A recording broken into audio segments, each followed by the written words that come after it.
Another day, another mini vlog!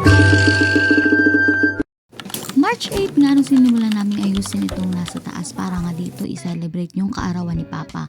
Pero kung makikita nyo, sobra talagang kulang na yung time para maayos to. At yung panahon nga naman talaga ay hindi nakisama. Umuulan, umiinit, umuulan, umaaraw. Talaga namang nalilito ka kung ano ba talagang gagawin mo sa mga nakasampay mo mga labahin. Eto nga talagang bahay namin is wala naman talaga ditong ibang tao na gumawa kundi sila Papa lang talaga, si Papa at si Kuya. At syempre nga kami naman yung pumupulot at tumutulong na para makuha yung mga nagkalat na basura dyan para naman mas mapadali yung pag-aayos. Kung makikita nyo nga dyan is katabi lang ng aming bahay itong bagong cell site na naipatayo dito. Sobrang taas niyan guys kung makikita nyo lang. Bigla na naman nga uminit yung panahon dyan kaya kung makikita nyo sobrang tirik na tirik yung araw pero kinahapunan niyan is bumuhos na naman yung malakas na ulan. Kailangan nga talagang tanggalin yung bubong na yan kasi nga super mababa lang yung pagkakatayo niyan. At kailangan na siyang itaas since medyo matagal-tagal na din naman talaga siyang naitayo. So kung makikita nyo nga dyan is tulong-tulong talaga yung lahat para mas mapadali yung mga gawain. Para nga mas sure kami na makakahabol pa sa birthday ng aming Papa since sinimulan nga yung pag-aayos dito ng March 8 and March 10 nga yung kanyang birthday.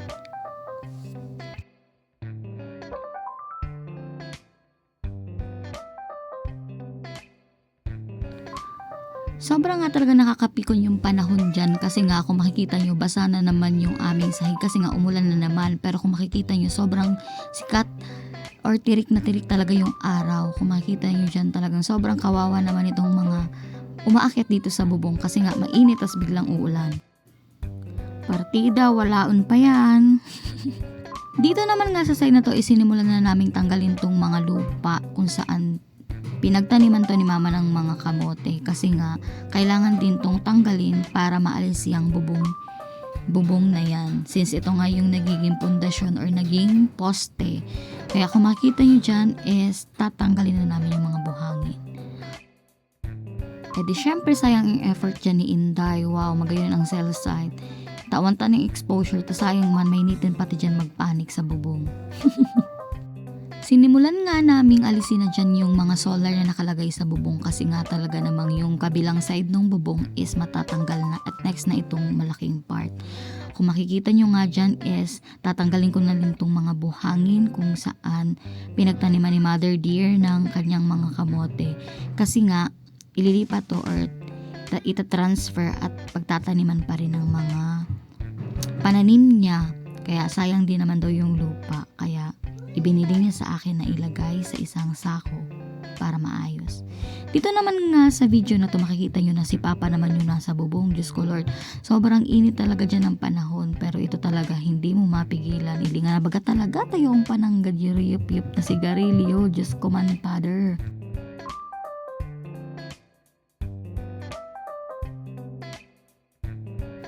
Amo adi ang sisabi na kung mapapawutan kang tao, hindi mo na pagpo na narautan ang balay mo. Ili nga na Diyos ko Lord, maguluon. Hindi mo aram kung kinano yan matapos or kung sa March 10, malinig na yan eh. Pero lover lang mga doy, kung mailing nyo dyan, ayan ang update. Ilang na nagintra na ang person din ka man makailing babaknit na nagatanggal ning pako na nakatil. Diyos ko Lord na voice over ko yan ni may Tagalog, may Bicol. Kamu nang bala magmati basta mo na yan. Ubusan na ako ning isasabi.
Nabidyo mo.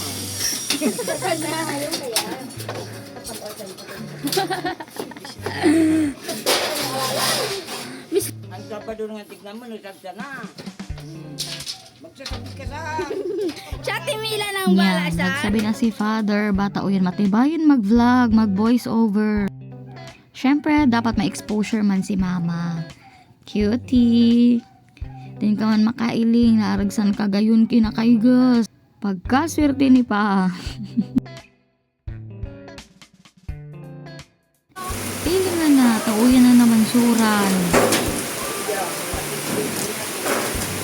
After nga ni nung super makasuga na uran is pagana ako tapos na ang paglinig kaya narigos na ako pero ilingan niyo ang person maski bagong rigos nagparakuskus man gila yun didi sobrang dakli na siyang lumot ta isus oral daw ning uuran tapos ilayin na din talaga yung ading last na pintura naman bikulon ko na lang yan ning voice over ko ta talagang super trying hard magtagalog na ubusan ako ning sasabihin maray pa ni dire-diretso tinabangan na nga ako dyan ni Mama ning magkuskus ta isus ko magadilom na magagabi na hindi pa din kami tapos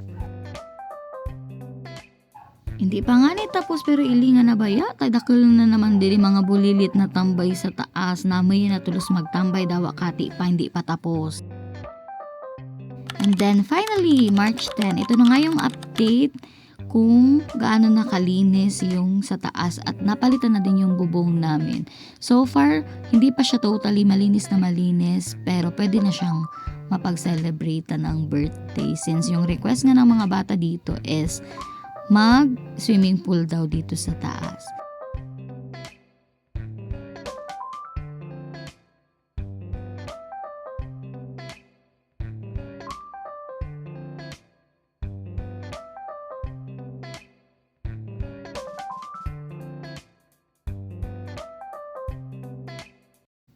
Sinama ko na din nga sa video na to yung preparation nung pag-aayos sa birthday ni Papa. Kasi nga hindi ko pa to na-upload sayang naman kung i-delete lang at hindi ko dito maisasama. Kaya sinama ko na rin.